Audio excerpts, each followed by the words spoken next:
আগে তোমরা দেখো তোমরা অঙ্কটা সলভ করতে পারো কিনা, পজ করে দেখে নাও। এবার দেখো আমি কিভাবে সলভ করি।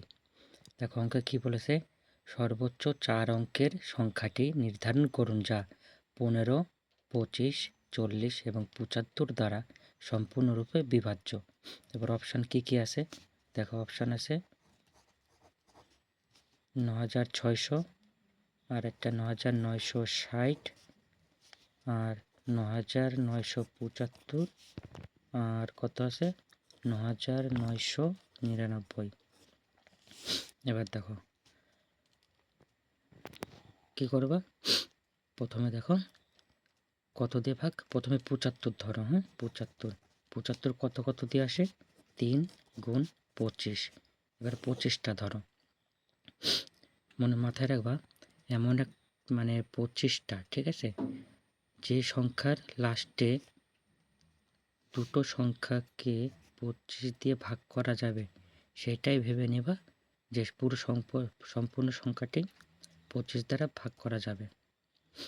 দেখো দুটো শূন্য আছে, তার মানে এটা 25 দিয়ে কি ভাগ করা যাবে?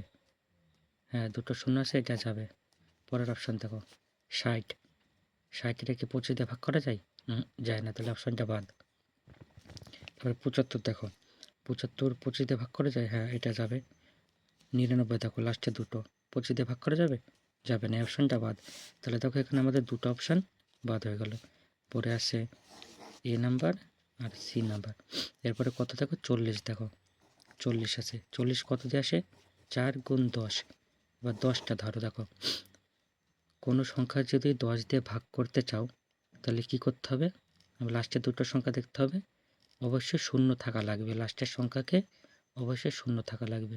তাহলে এই সংখ্যাটা দেখো এই লাস্টে শূন্য আছে নেই, তাহলে 10 দিয়ে যাবে? যাবে না, তাহলে এটাও বাদ চলে গেল। অপশনটা কী হয়ে যাবে আমাদের? রাইট অ্যান্সার হবে এই যে এটা।